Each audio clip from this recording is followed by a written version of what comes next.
Inscreva-se no canal antes de assistir. Fazemos nossos espectadores pensarem. No final do vídeo, faremos a pergunta principal. O Reino Unido encontra-se em uma situação precária, pois sua carga de dívida pública supera seu PIB, uma situação não vista desde 1961.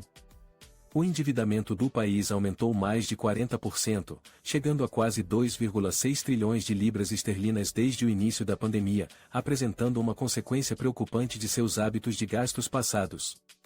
Com uma forte dependência de títulos indexados à inflação durante um período de alta inflação, o Reino Unido agora enfrentará despesas aumentadas para pagar suas obrigações, superando qualquer outra economia avançada. Embora os gastos aumentados tenham ajudado o governo liderado pelos conservadores a lidar com contratempos recentes, eles representam um risco para o investimento e podem potencialmente levar o Reino Unido a uma espiral negativa que pode durar anos. A Instituição de Responsabilidade Orçamentária alertou que, sem intervenção, a dívida poderia até mesmo exceder 3 vezes o produto interno bruto nas próximas 5 décadas. Essa situação levantou preocupações novamente em relação à classificação de crédito do Reino Unido, especialmente após a Fitch rebaixar inesperadamente a classificação AA do governo dos Estados Unidos.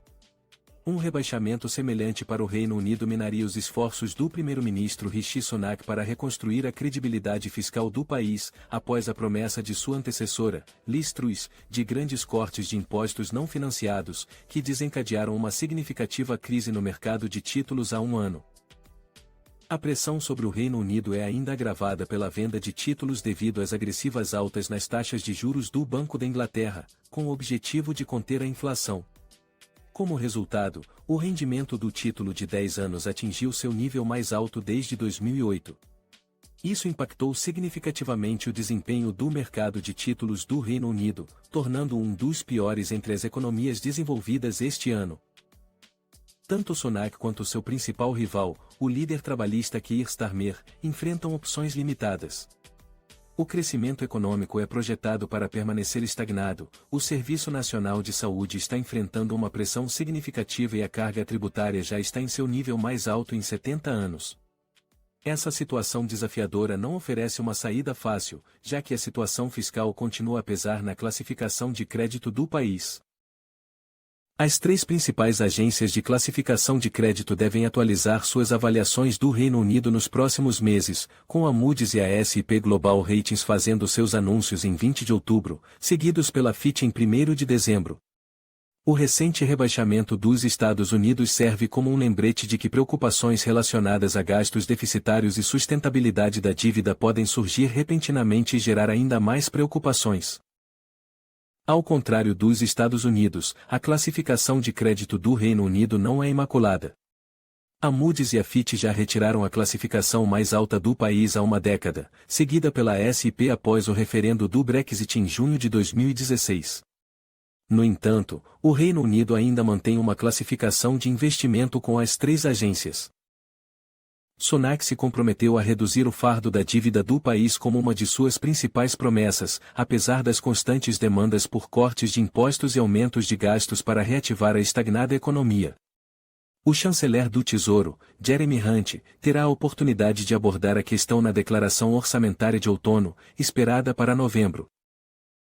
Enquanto a S&P revisou sua perspectiva para o Reino Unido de negativa para estável mais cedo este ano, a Moody's e a Fitch mantiveram uma perspectiva negativa devido a preocupações com o dilema da dívida indexada à inflação do país.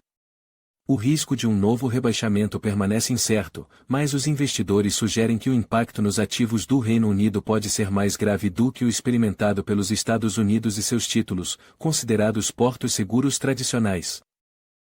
A alta proporção de títulos indexados ao índice de preços no consumidor entre os títulos pendentes do Reino Unido representa um desafio significativo.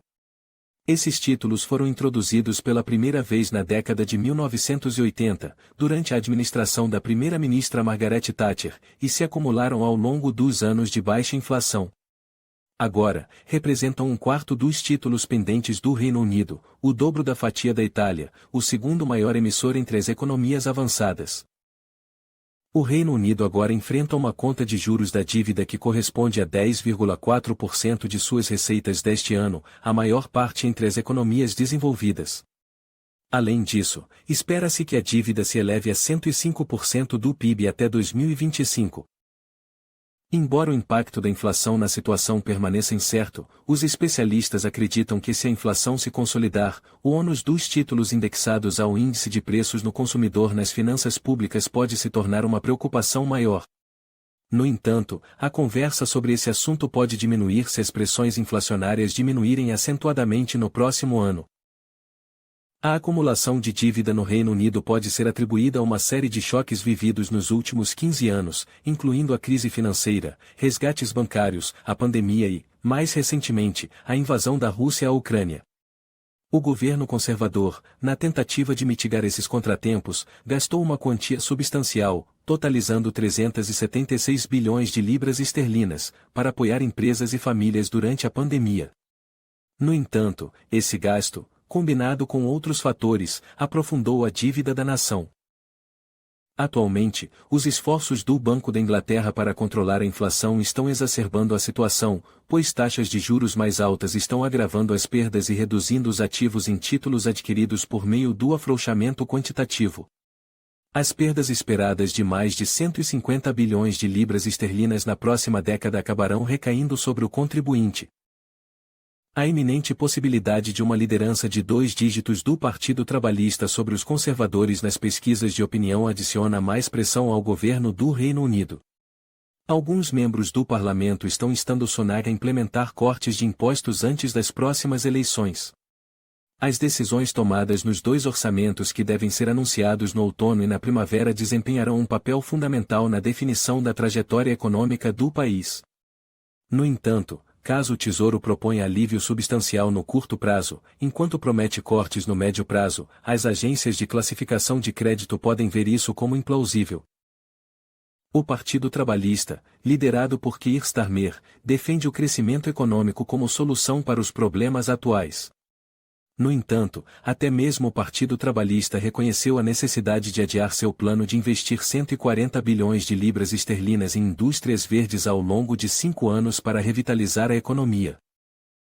Olhando para o futuro, as perspectivas parecem sombrias, com o Escritório de Responsabilidade Orçamentária alertando que a dívida do Reino Unido poderia chegar a 300% do PIB até a década de 2070. Isso pinta um quadro bastante sombrio, uma vez que parece que ajustes adicionais serão necessários, a menos que o Reino Unido experimente um retorno ao crescimento da produtividade das décadas anteriores.